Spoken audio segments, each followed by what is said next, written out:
ஈரோடு மாவட்டம் பவானியில் ஓடும் பேருந்தில் 15 வயது சிறுமிக்கு பாலியல் தொல்லை அளித்த தனியார் பேருந்து நடத்துனர் போக்சோவில் சிக்கினார்.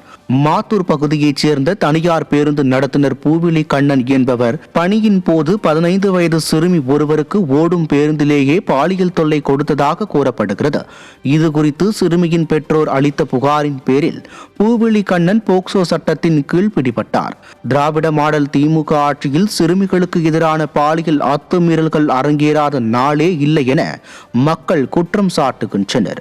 சென்னை காசிமேட்டில் சாலையில் நடந்து சென்ற பெண்ணிடம் ஆபாசமாக நடந்து கொண்ட நபர் சிக்கினார். காசிமேடு பகுதியில் 38 வயது பெண் தனது வீட்டின் எதிரே உள்ள கடைக்கு சென்றபோது அதே பகுதியைச் சேர்ந்த தேசப்பன் என்பவர் வழிமறித்து ஆபாசமாக பேசி அநாகரிகமாக நடந்து கொண்டார். இதனையடுத்து அப்பெண் அளித்த புகாரின் பேரில் தேசப்பன் பிடிபட்டார். ஸ்டாலின் ஆட்சியில் பெண்களின் பாதுகாப்பு நாளுக்கு நாள் கேள்விக்குறியாகி வருகிறது என பொதுமக்கள் வேதனை தெரிவிக்கின்றனர். திருச்சி மாவட்டம் உப்பிலியபுரம் பகுதியில் 12 வயது சிறுமிக்கு பாலியல் தொல்லை அளித்த நபர் சிக்கினார். உப்பிலியபுரம் தெற்கு விசுவாம்பாள் பகுதியில் டீ கடை நடத்தி வரும் கிருஷ்ணமூர்த்தி என்பவர் அதே பகுதியைச் சேர்ந்த 12 வயதான 7ஆம் வகுப்பு சிறுமிக்கு பாலியல் தொல்லை அளித்துள்ளார்.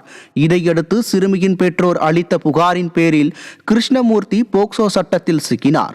தீய சக்தி திமுக ஆட்சியில் பெண் குழந்தைகளின் பாதுகாப்பு கேள்விக்குறியாக உள்ளதாக பெற்றோர்கள் குற்றம் சாட்டியுள்ளனர்.